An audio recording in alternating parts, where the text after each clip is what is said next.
And I want to welcome you all to Christmas Eve, all of our family here at Unitarian Universalist Church of Brevard. Thank you all for being here.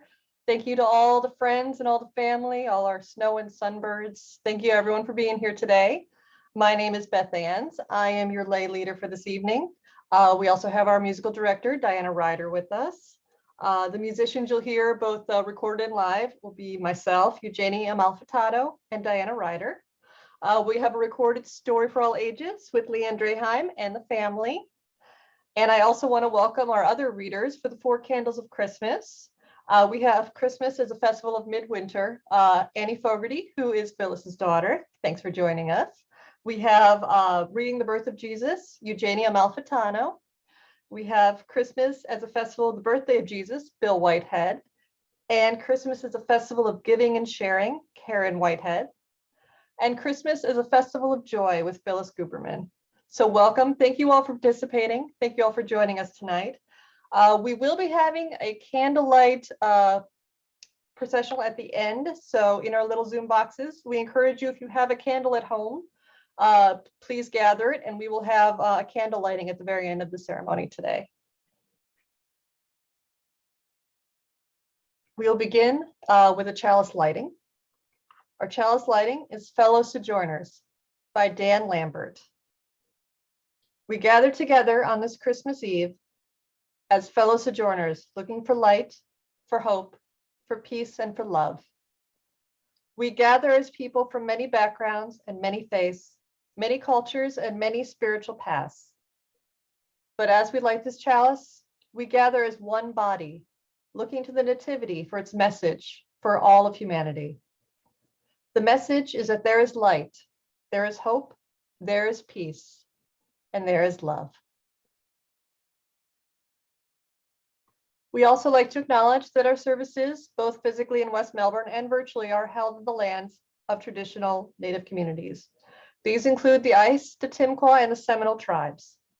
We gather here today with gratitude for their continued stewardship of this land, and we pledge through our environmental stewardship to care for the lands that we inhabit and their people. Opening words today are "You Are the Holiday Miracle" by Gwen Matthews. As December opens up before us, we welcome in the gift of reflection. We turn toward our holiday celebrations and search for common threads of meaning.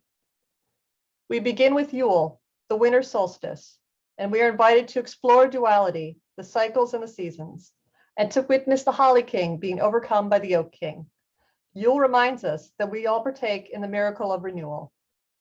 Hanukkah, the festival of lights, commemorates a time of miracles when the faith of the Jewish people sustained them to reclaim their holy temple and to keep the light of the menorah burning for 8 days. Christmas, the celebration of Jesus' humble birth in a manger, offers us to revisit the miracle of birth and the desire to find saviors to heal the scars of humanity. Here in our church, you are just as much a holiday miracle as the turning of the earth, as persistence and dedication to a faith, as the creation of each new life. We see the love you give to others, the space you create to hold one another's joys and sorrows, and the generosity and spirit you entrust to this community. You are the holiday miracle. This community is one of miracle makers. And now Diana will lead us in O Come All Ye Faithful.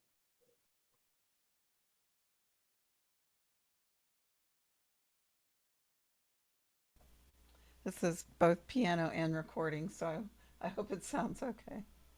All right, here we go.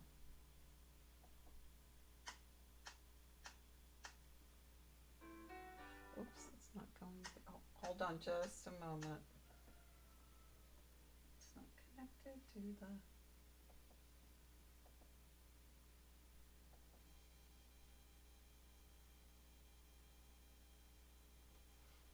Okay. Sorry, technical issues. Okay, should be okay now. Okay, it's not connecting.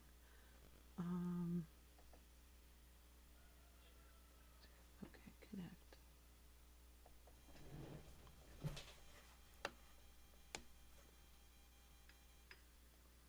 Okay. All right, sorry about that.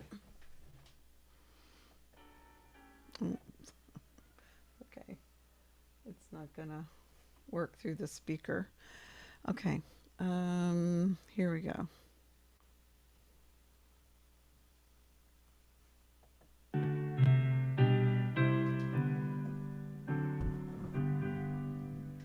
Oh, come, all ye faithful, joyful and triumphant.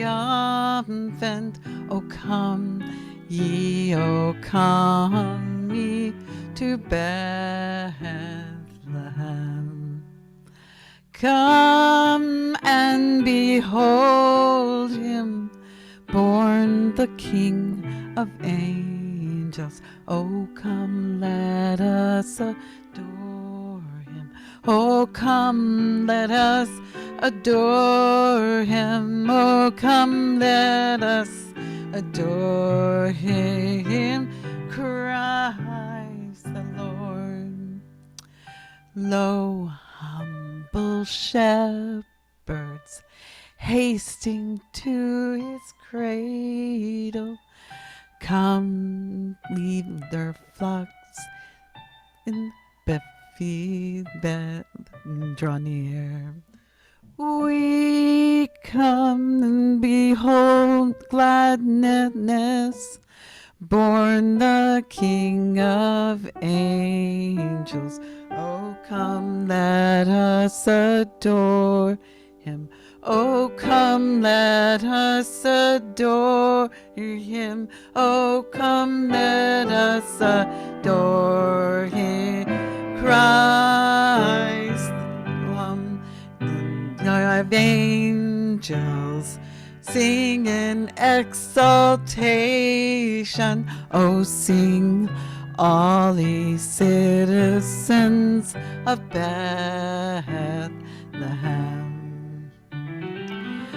Glory to God, all glory in the highest. Oh, come, let us adore him. Oh, come, let us adore him. Oh, come, let us adore him, Christ the Lord.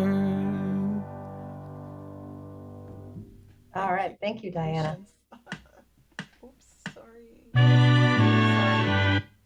Sorry. And now we will have a story for all ages.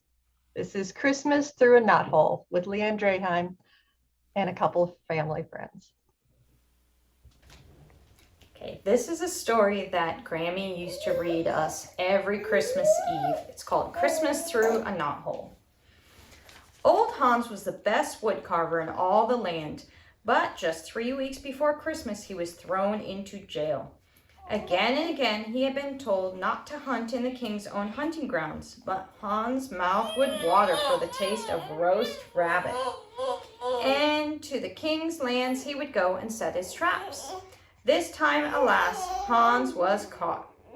The jailer was a kind man. Since Hans was old, he let him have a fire and some wood to carve. But Hans was very unhappy to be in jail on Christmas when all the village was making merry. Hans lived alone, but he had a good friend named Gretchen. Gretchen was 7 years old and had gray eyes and long yellow hair in 2 pigtails. Gretchen also had a little brother named Max. He was as round and brown as she was pink and white. He was as naughty and full of laughter as she was quiet and thoughtful. "Oh, Max," Gretchen said to her brother, "what shall we do? Poor Uncle Hans is in jail just for hunting rabbits. He always has Christmas dinner with us, and now he won't have any, not a bite." "And worse than that," said Max, "we won't get any toys." For every year, of course, old Hans carved the most wonderful toys for them. Max looked cross. Gretchen looked sad. They walked past the jail. Like all the other houses in the village, it was made of wood. The walls were very thick, and the only window was far above their heads. Suddenly Max said, "Look, there's a hole." It was a large knothole in the wood. Max stood on tiptoes and put his eye to the hole. "Oh, I can see him. I can see old Hans. He's carving just like he always does." "Oh, Max, let me see," cried Gretchen. She bent down, and sure enough, she could see old Hans, or part of him. Max took his pocket knife, every boy in the village carried one, and scraped at the hole to make it bigger. Then he put his lips to the hole and called, "Hans, Uncle Hans, come here, come to the knothole." Uncle Hans was surprised. He got up and followed the sound of the excited small voice. The children told him all the village news. He told them how long the days were in jail. "It'll be a sad Christmas this year, Uncle Hans," said Gretchen. "We will miss you at home." "For us it will be even worse," Max was almost crying. "We won't have any toys, not one." The children could hardly wait for the next day. In the morning they hurried back to the knothole. "Here we are, Uncle Hans," they shouted. The hole was bigger now. Out of it Uncle Hans poked a tiny wooden figure. It was a little boy carrying a flower in his hand. "Oh," cried Max, "it looks just like me." "Only you never carry flowers," said Gretchen. "You just carry big sticks." The next day a fat duck came through the knothole. Then a market woman. "Why," said Gretchen, "that's old Martha." Day after day the tiny carved figures came through the knothole. At last the children had a whole village, and not one was more than 3 inches high. "Uncle Hans has done so much for us," said Gretchen. "I wonder, can we make him a knothole Christmas dinner?" They talked with their mother, and this is what they did. They wrapped some thin pieces of roast goose to make long, thin bundles, 4 of them.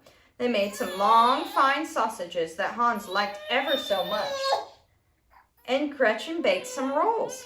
They were a very funny shape, not different from the sausages, long and thin. Even the Christmas cakes were rolled up tight with sugar and nuts inside. "And a tall, thin candle, a Christmas candle. I will make it myself," said Max, and he did. Christmas Eve came. There was snow on the pointed roofs of the houses and on the pointed tops of the fir trees. Just as the lights were lit, Max and Gretchen went to the jail. They called old Hans. He came and gave them the prettiest toy of all. It was a funny fat little fellow with a star on his head, a Christmas angel. Then Max pushed and Gretchen pushed, and soon Hans's Christmas dinner was inside the jail. Last of all, Max pushed through the Christmas candle. "Made it myself," he said, proudly, jumping up and down.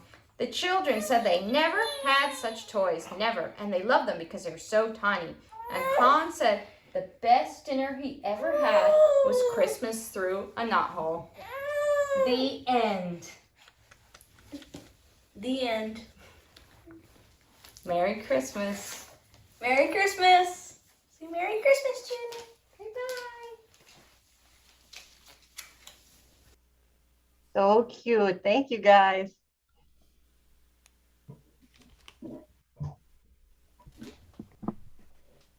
And now Diana will lead us in the Bleak Midwinter.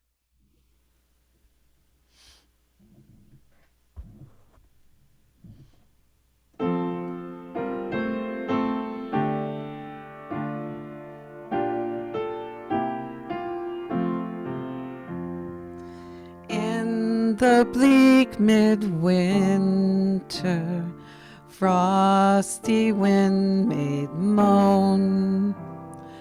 Earth stood hard as iron, water like a stone.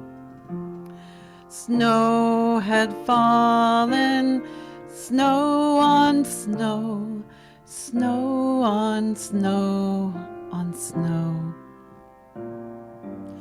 In the bleak midwinter, long ago.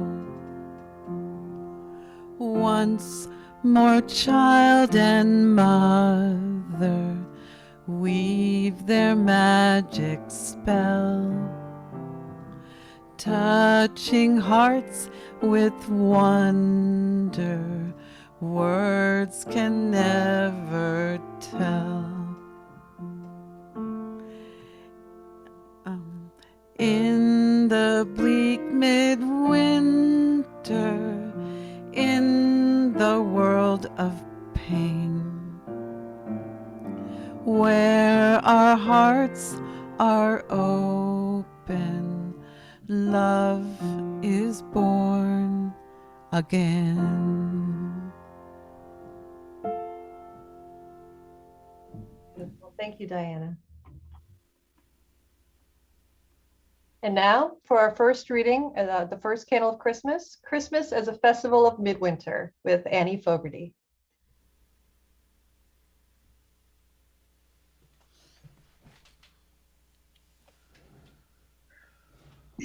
The meaning of Christmas, Christmas as a festival of midwinter. Since the dawn of time, people have celebrated the longest night of the year with light and fire and thanksgiving. For they have learned that the darkest and longest night marks the turn of the year, the time when the sun, giver of warmth and light, turns back from death and grows strong again. The turning of the year is a promise of renewing life. The sun will climb the heavens again, and the darkness will be pushed back each day. People will walk upon the greening earth. The green shoots will burst from the seed, and the young will be brought forth from the womb. In the midst of winter, the promise is given of the summer season. In the midst of darkness comes the assurance of the light. Next is a unison reading, the lighting of the first candle of Christmas. In this time when days grow short, the time of the long night, and the darkness and the cold, light in our hearts, the light of faith, we have faced each one our own times of darkness. We have been discouraged and lonely. We have been afraid, yet we trust that we too will find light for our darkness and turn again to life with courage and with faith.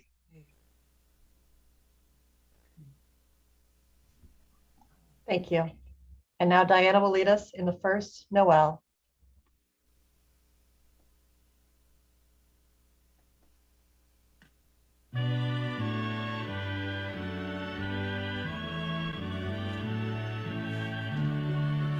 The first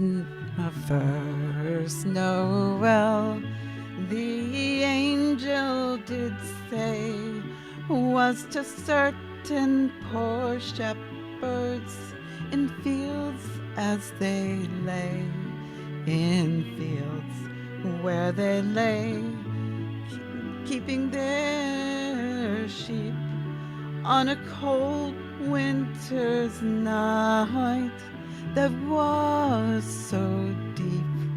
Noel, Noel, Noel, Noel, born is the King of Israel. They looked up and saw a star shining in the east, beyond them far, and to the earth it gave great light, and so it continued both day and night. Noel, Noel, Noel, Noel, born is the King of Israel. And by the light of that same star, 3 magi came from countries far to seek a king was their intent, and to follow the star wherever it went. Noel, Noel, Noel, Noel, born is the King of Israel.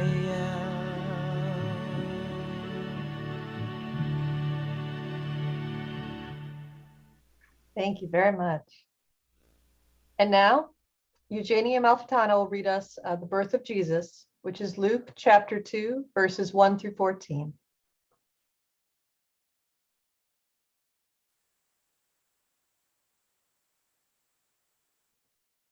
Make sure you unmute. Okay. The birth of Jesus.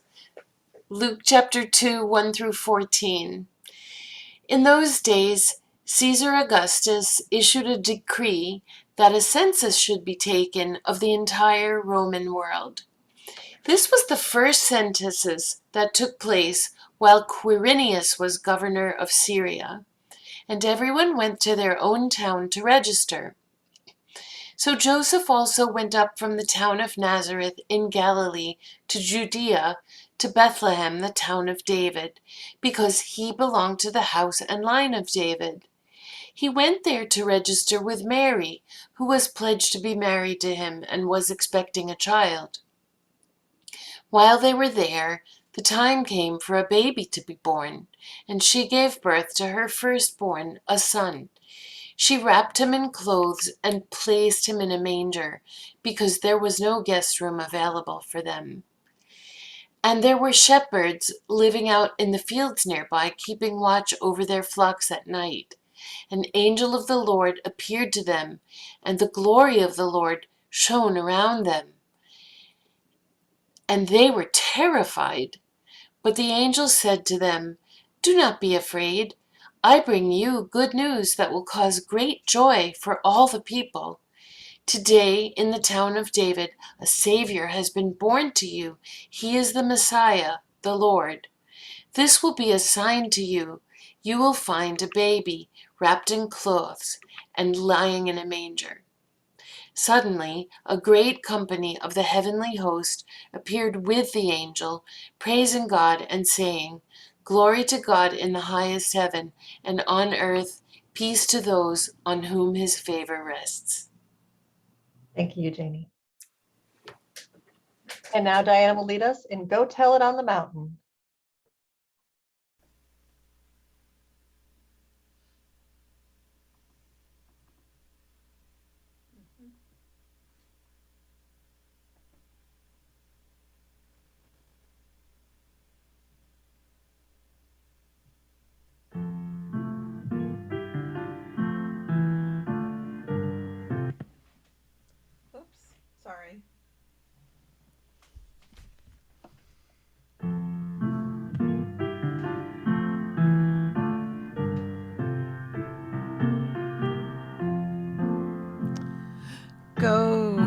tell it on the mountain, over the hills and everywhere.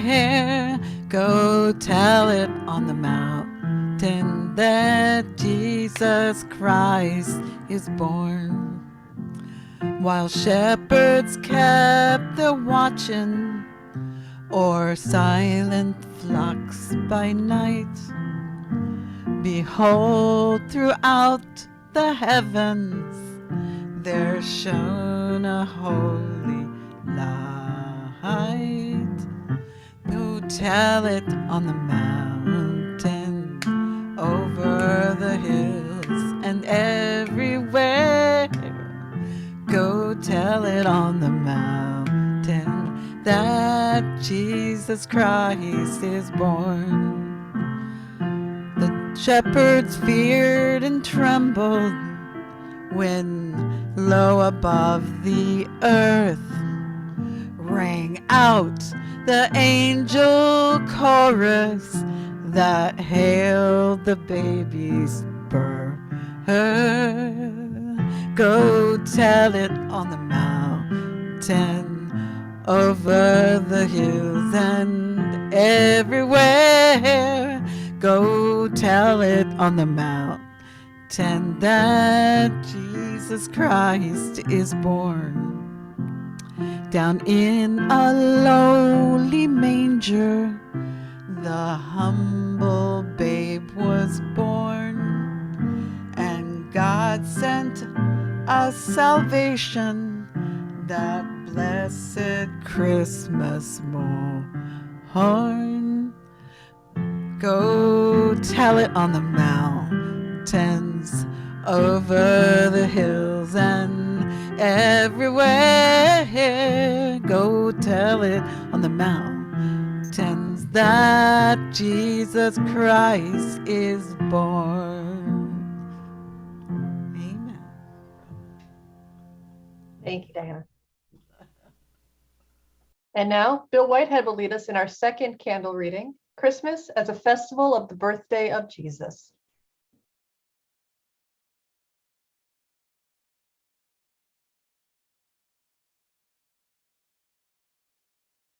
Make sure you unmute, Bill.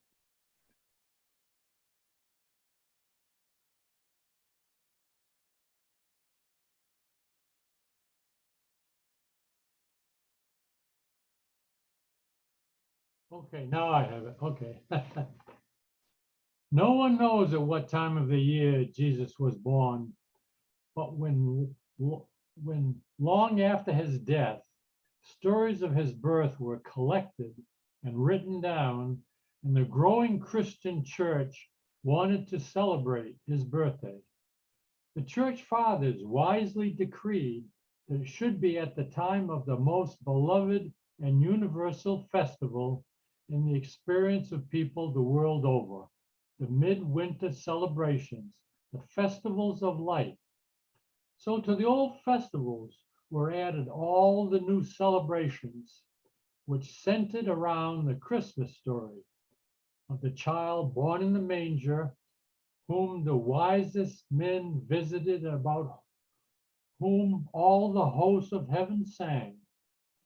Stories gathered from many times and many places, and told and retold in story and song, and in poetry, each adding its magic to the meanings of Christmas. Each year at this time, we turn again to hope in a time of darkness, to the old hope of people in a world of terror and tumult for peace on earth, and some far day to people of goodwill and of the importance and promise of every child who was born into the world. The lighting of the second candle of Christmas. Christmas has come once more to the earth. Light in our hearts, the light of hope. Let us remember that the great and holy may sometimes be found in unlikely and unaccustomed places, and that from the most humble beginning, children come who carry within them the seeds of greatness and a great light may we remember that in each of us burns an unquenchable and eternal light. Thank you, Bill. And now Diana will lead us in 4, So the Children Come.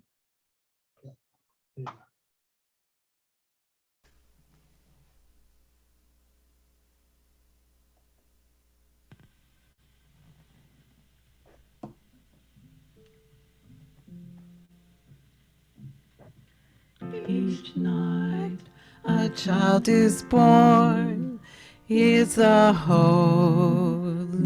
night, a time for singing, a time for wondering, a time for worshiping. Each night a child is born. It's a holy night. For so the children come, and so they've been coming, always the same way they come, born of the seed of a man and a woman.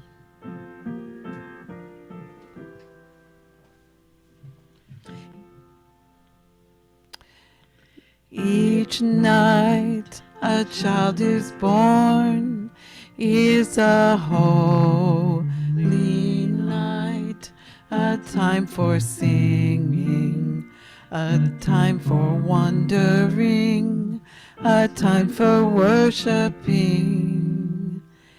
Each night a child is born, is a holy night.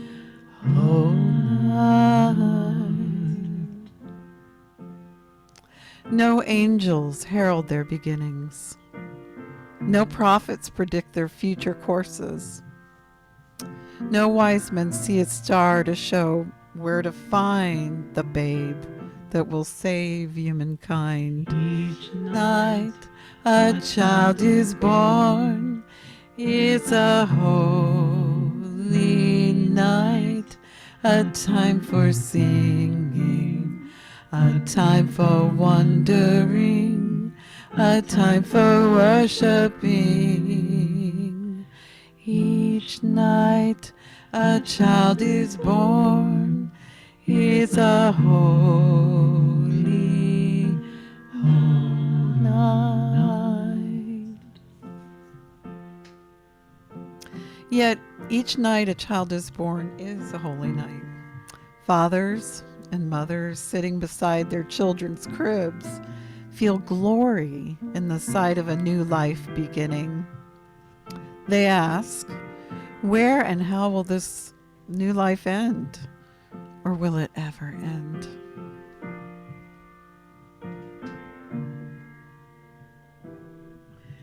Each night a child is born, is a holy night, a time for singing, a time for wondering, a time for worshiping. Each night a child is born, is a holy night. Each night a child is born is a holy night, a time for singing, a time for wondering, a time for worshiping.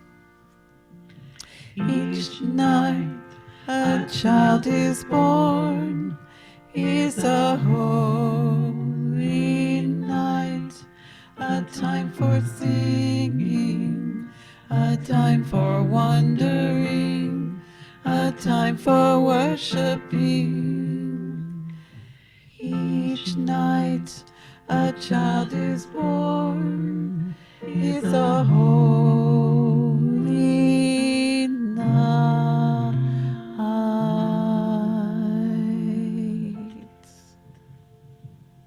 Very nice. Thank you, Diane. And now Karen Whitehead will read the third candle of Christmas, Christmas as a festival of giving and sharing.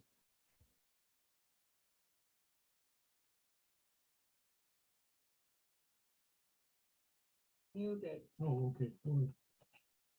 Oh, okay. It's unmuted. Go ahead.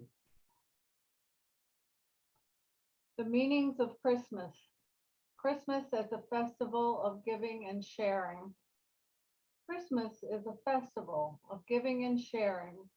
It is a time of secrets and surprises, of gifts chosen with loving care and shared with joy. The child in Bethlehem was himself a gift to his parents and to the world, which is a better place because he has lived. The gifts of Christmas are the gifts of life itself and of love, which makes life possible. They are at the gifts of song, of grace, of beauty, the gifts of sharing the best we have to give with those we love.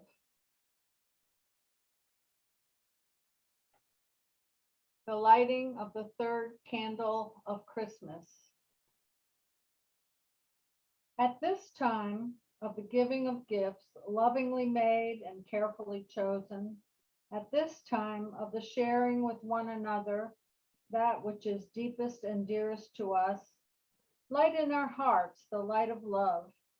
Heal in our hearts the wounds of misunderstanding, mistakes, and regrets. Help us to reach out with joy and grace for the gifts which life and love offer us, and sustain our hopes and labors together for that time when all people shall come into the circle of peace and world fellowship. May we share this Christmas the best of who we are and with those we love. Together, may our hearts share peace.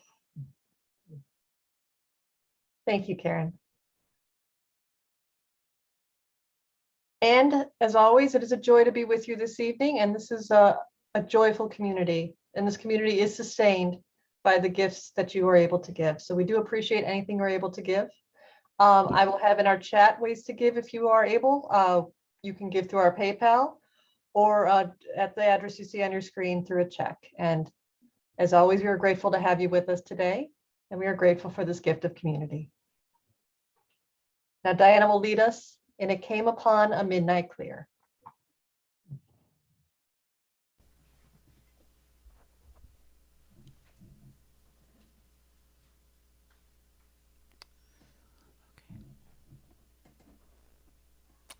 All right.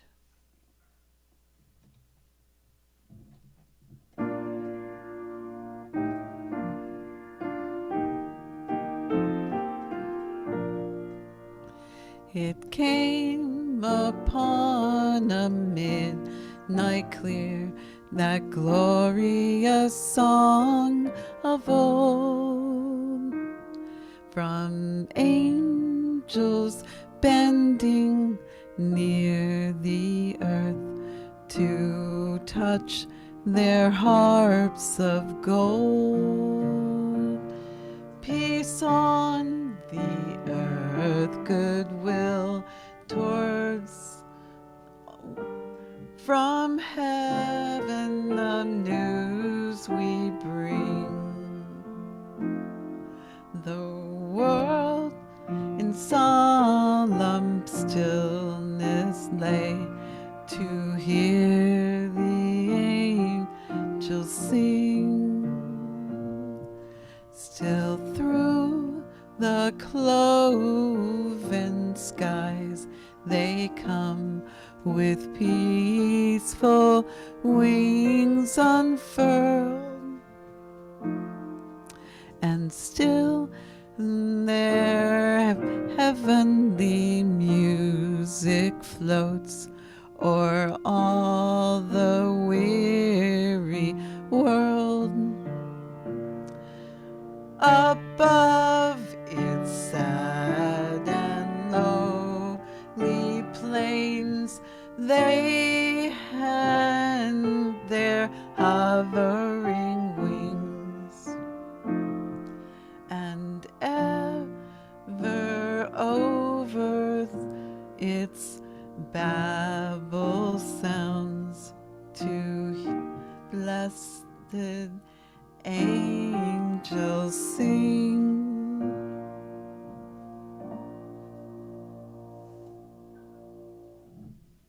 Thank you, Diana. And now Phyllis Guberman will read the fourth candle reading, Christmas as a Festival of Joy. Christmas is a festival of joy.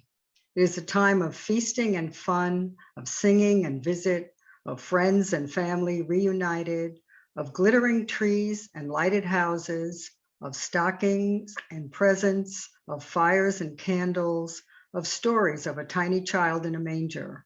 All the bright heritage which has come down to us as members of a large human family. The joy of Christmas belongs to those who have vision enough to seek a guiding star in the dark mystery which girdles the earth. The joy of Christmas belongs to those who, in the midst of darkness, have lighted candles in the night. And now please join with me in the unison reading the lighting of the fourth candle of Christmas.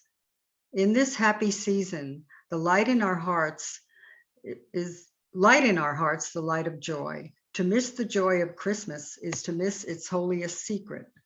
Let us each build into our Christmas all that is bright and warm and joyful, the holiest and most precious of human qualities. Let there come into our hearts the wisdom to be for a little time as a little child, to warm ourselves by the fire of imagination, to learn by the abiding wisdom in poetry and legend and in song. Let this be the season where wisdom, enough, and time are ours for the seeking and the asking, and where joy may abound. Thank you, Phyllis. And now Diana will lead us in Joy to the World. Come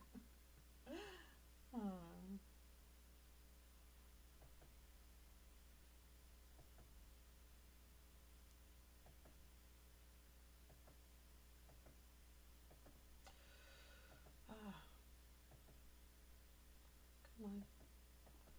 Sorry. It's not working. Play. Okay. All right, it's not working. I'm gonna play it. Okay. You have to help me with the words though. Okay. Joy to the world, the Lord is come. Our word is come. Let earth receive the ring. Let every heart prepare him room. And heaven and nature sing. And heaven and nature sing. And heaven nature. Joy to the earth, now gladness reigns. Let hearts the songs employ, while fields and floods, rocks, hills and plains repeat the sounding joy. Repeat the sounding joy. Repeat the sounding joy. Is there another verse? Is it just two? Okay. No more. Okay, I think we're just doing two. So anyway. All right, thank you, Diana. Sorry. You're good, you're good. And now it is my great pleasure to welcome Reverend Paul Johnson. And thank you, Reverend Johnson, for this beautiful service we had today as well, the Four Candles of Christmas. Thank you, Beth Ann. Reverend Howard C. Shade of Nyack, New York. He was minister of the Reformed Church of Nyack, New York at the time. Provided a story to the Reader's Digest issue of December 1954 entitled The Gold and Ivory Tablecloth, which has become a classic. I believe it's a true story, and I want to share it with you. It's about a ministerial colleague of his, a very young minister, who began to serve a church that was quite old and had a distinguished past, but had come on tough times. But this young pastor and his wife believed that they could interject new life into this congregation. Even the building itself was run down. And so they got together painting parties and carpentry parties, and they were fixing up the church so it would be very, very presentable, very nice for Christmas Eve. But late in December, a severe storm whipped through the area, and the roof of that church leaked, and a huge chunk of rain-soaked plaster fell out of the inside wall just behind the altar. Just a terribly unsightful thing. And the pastor and his wife said, "Oh my goodness, what are we going to do? It's just 2 days before our Christmas Eve service." So they were very dispirited, but they had agreed that they would go to an auction that afternoon that was being held for the benefit of the youth group. The auctioneer opened a box and shook out of its folds a handsome gold and ivory lace tablecloth. It was 15 feet long. Now, there was not spirited bidding at all for this thing, a few half-hearted bids, but the pastor had a great idea. And he bid $650, and his bid was successful, and they had that tablecloth. He said, "That will really help if we put that behind the altar to cover up that unsightly hole."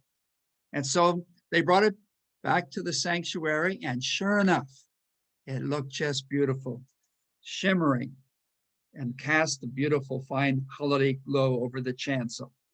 So they felt a lot better about the Christmas Eve service, which was shortly to be held. But just before noon on Christmas Eve, the pastor was opening the church, and he noticed a woman waiting in the cold at the bus stop just outside of the church. And he said to her, "You know, that bus won't be here for 40 minutes, and it's so cold out. Why don't you come into the church to warm up?" She told him that she had come from the city that morning to be interviewed for a job as a governess for one of the wealthy families of the area, but she had been turned down because she was a war refugee from Vienna, and her English was imperfect, and she didn't make the grade for this family. But the woman sat down in a pew and began to warm up, and after a while she dropped her head and she prayed. But she looked up as the pastor began to adjust that ivory and lace cloth across the hole.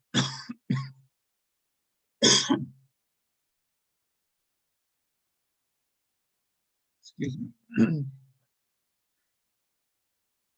She rose suddenly and walked up the steps of the chancel, and she looked at that tablecloth.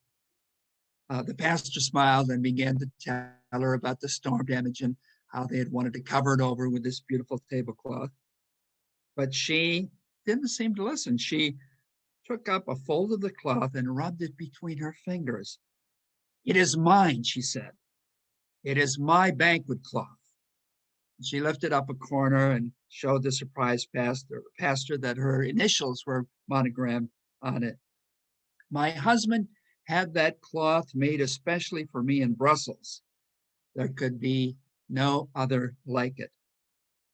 So for the next few minutes, the woman and the pastor talked excitedly together, and she explained that she was Viennese and that she and her husband had opposed the Nazis and decided to leave their country, and they were advised to go separately. And so he put her on a train for Switzerland, and he planned to join her a few days later when he had wrapped up their affairs. But she never saw him again. Later, she heard that he had died in a concentration camp.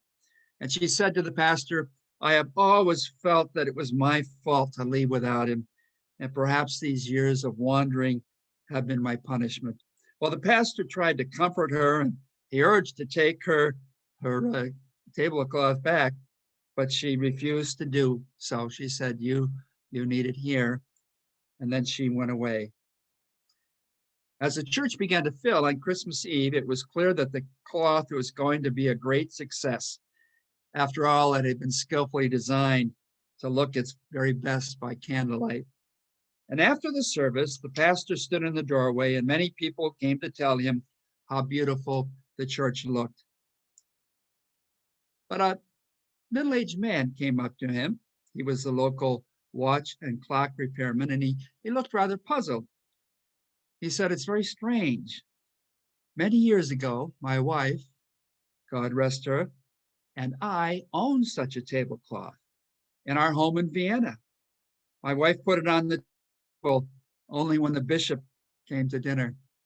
The pastor became very excited. He told the jeweler about the woman who had been in the church earlier in the day, and the startled jeweler clutched the pastor's arm. "Can it be? Can it be? Does she live?" Together, the two got in touch with the family who had interviewed her earlier in the day. And then in the pastor's car, they started for the city. And as Christmas Day was born, this man and his wife, who had been separated through the many saddened Christmases, were reunited. That is a wonderful story, isn't it? It challenges credulity, all of the intricacies of that thing working together. And of course, it has spun many, many different versions on the internet. I've read several of them. You know, the city in which the church was located is given with definiteness, where the wife lived is given, and all sorts of things are changed. So some people said, well, this has become this is just an urban legend. This never happened. But of course, they're viewing all the discrepancies and the stories which have come up. But I've read from you and shared with you the original Reader's Digest article in December of 1954. And I believe that this distinguished minister, who went on to serve many congregations and ended up in Florida, he died in 1989 at age 81. I believe, of course, that he was telling a true story. I wish he had given a few more details as to what church was involved and who the pastor was involved, but I think it's just a remarkable story. And what stands out to me is the role of giving in this story. You know, the gift of the husband to the wife of the beautiful tablecloth, of course, the gift of this young minister and his wife to this congregation and helping them to get reestablished again. The gift of the minister of his care, as he said to this woman who was so cold, "Come in the church and get warmed up," because that bus isn't going to be coming for 40 minutes. But all of this care and this giving is what made this wonderful story possible. And I think one of the things we celebrate, and it came out in our lightings of the candle of Christmas, is that each of us has a light within us upon reflection to give in ways that will bring joy and comfort to other people. I love the way that Unitarian Charles Dickens phrased it in his wonderful Christmas carol. He said, "We have the power to make the days of others light or burdensome, a pleasure or a toil. Our power lies in words or looks and in things so small that it is impossible to add and count them up. The happiness we give is no small matter. A good word is worth a fortune. So let no idol displace love, even a golden one."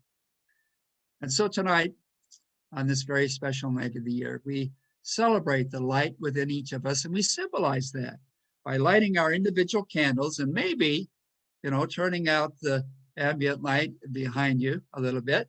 I'm going to turn out the light just above me, which turns it out a little bit, and maybe I'll turn our living room light off as well, and I'll put my candle on here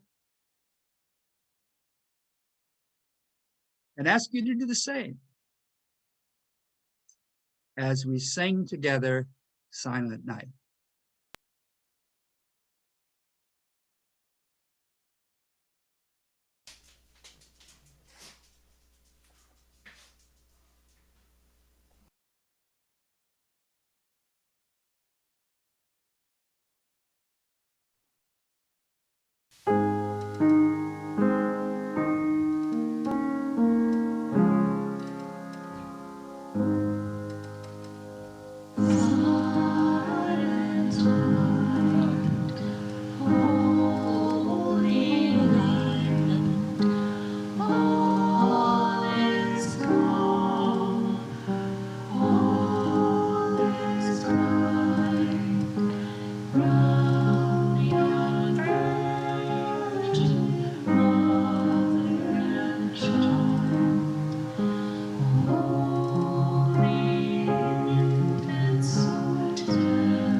Thank you, Reverend Johnson.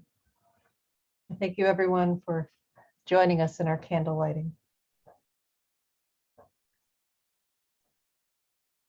Our closing today, Christmas Eve Benediction by Maureen Caloran.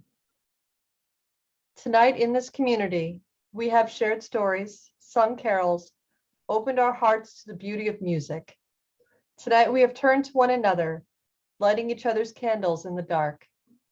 Tonight we have dared to hear a message of hope, spoken once again against the challenges of the world. It is time now to depart, to go forward to our lives and to the world. May joy be your companion, whether you are with others or alone. May love be your strength, and may the gift of community dwell in your heart. For here in this place, you will be welcome always, whenever you choose, whenever you need.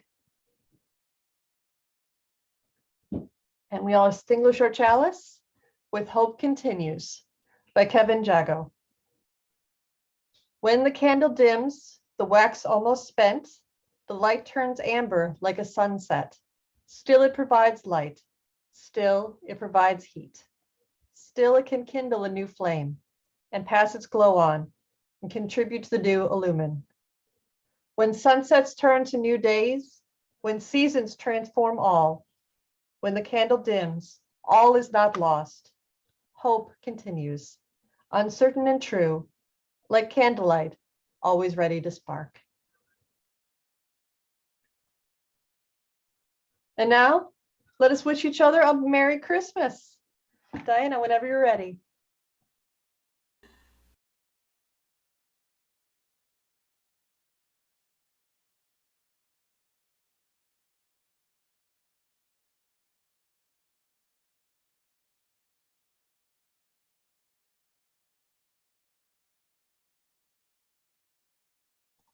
You're muted, Diana. Diana. You're muted.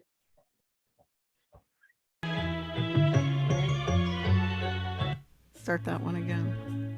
We wish you a Merry Christmas. Wish you a Merry Christmas. We wish you a Merry Christmas and a Happy New Year again. We wish you a Merry Christmas. Wish you a Merry Christmas. We wish you a Merry Christmas and a Happy New Year. Good tidings we bring to you and your kin. Good tidings for Christmas and a Happy New Year. Do the figgy pudding, oh bring us some figgy pudding. Bring us some figgy pudding and cup of good cheer. Good tidings we bring to you and your kin. Good tidings for Christmas and a Happy New Year. Won't go until we get some. We won't go until we get some. We won't go until we get some. So bring it right here. We wish you a Merry Christmas. We wish you a Merry Christmas. Wish you a Merry Christmas and a Happy New Year. Ha-hoo! Merry Christmas, everybody. Yay, thank you. And we do wish you a Merry Christmas, Happy Holidays, and a very Happy New Year. I thank you all for joining us. Thank you to Reverend Johnson. Thank you to all my readers. Thank you to Diana for the music and all the other musicians. Thank you all so much. I'm gonna go And ahead thank and you, stop Beth. recording.